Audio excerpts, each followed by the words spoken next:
ఆరాధించాలి అనే ఆశతో వచ్చిన మిమ్మల్ని అందరినీ కూడా అభినందిస్తున్నాను. కుటుంబంగా కలిసి మనము ప్రభువును స్తుతిద్దాం. నీ కృపను గూర్చి నే పాడేదా, నీ ప్రేమను గూర్చి ప్రకటించేదా, నిత్యము నే పాడేదా.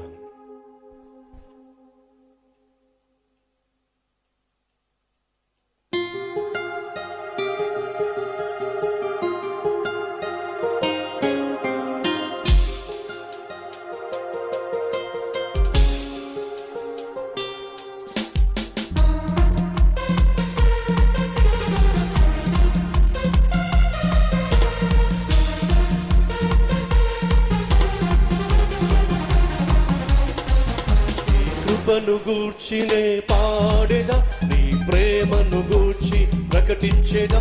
నీ కృపను గూర్చినే పాడేదా, నీ ప్రేమను గూర్చి ప్రకటించేదా. నిత్యమునే పాడేదా, నా ప్రభుని కొనియాడేదా.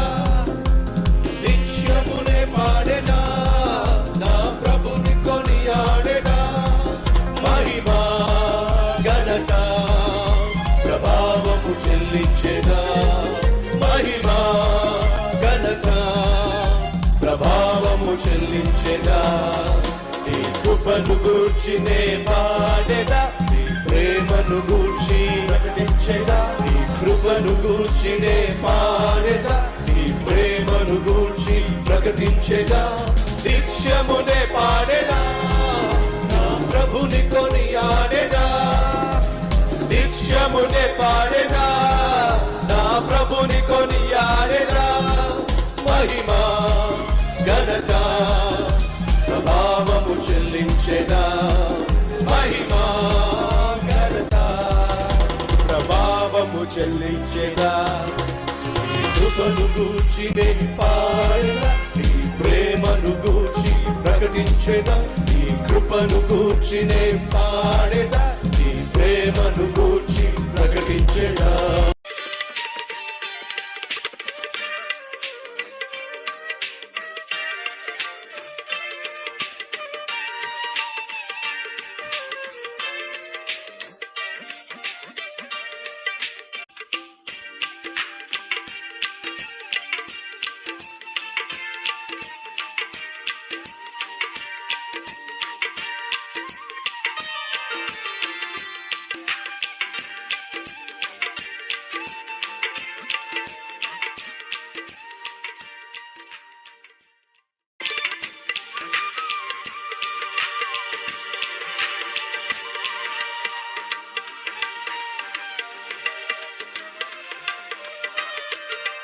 సహోదర సహోదరి, నువ్వు చివరి గడిలో ఉన్నావు.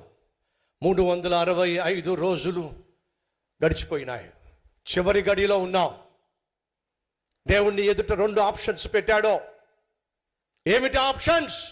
ద్వితీయోపదేశ కాండము 30వ అధ్యాయము, ద్వితీయోపదేశ కాండం 30వ అధ్యాయము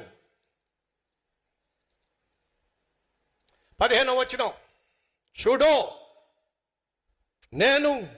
నేడు జీవమును మేలును, మరణమును కీడును నీ ఎదుట ఉంచి ఉన్నాను. జీవము మరణము, మేలు కీడు నీ ఎదుట ఉంచి ఉన్నాను. తరువాత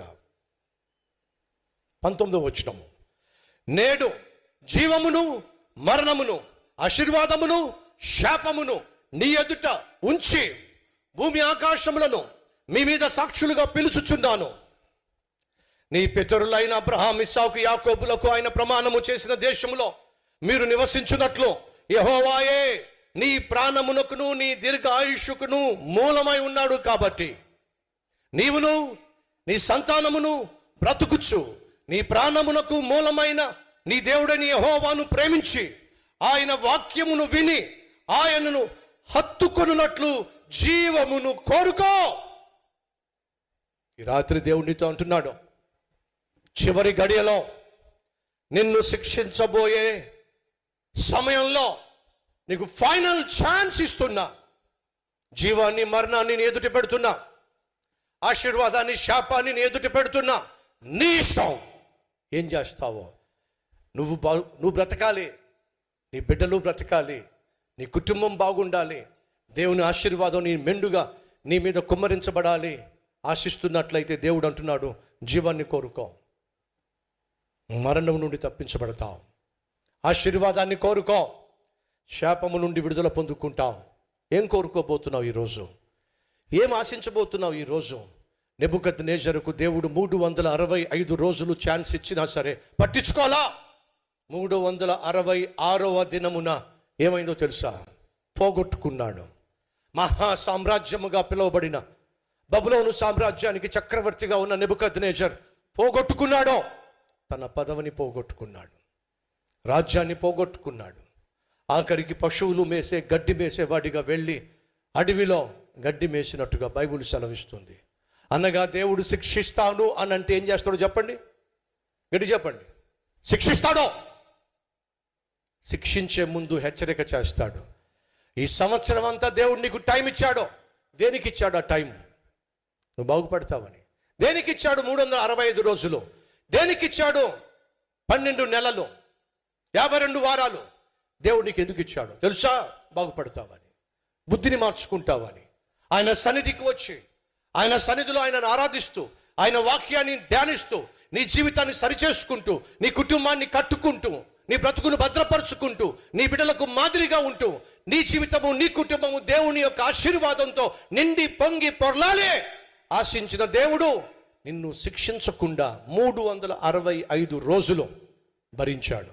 ఆ మాటకొస్తే నువ్వు పుట్టిన నాటి నుండి నేటి వరకు దేవుడు నిన్ను భరిస్తూనే వచ్చాడు, సహిస్తూనే వచ్చాడు. కానీ వినో, ఆ రోజు ఏ రీతిగా దేవుడు నెబుకద్నెజరుకు హెచ్చరిక చేశాడో ఈరోజు దేవుడు అదే హెచ్చరిక చేస్తున్నాడు.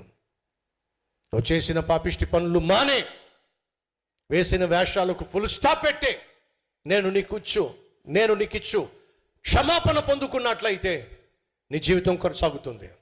ఒకవేళ అలా కాని పక్షంలో అమాంతంగా నీ మీదకు శిక్ష రాబోతుంది.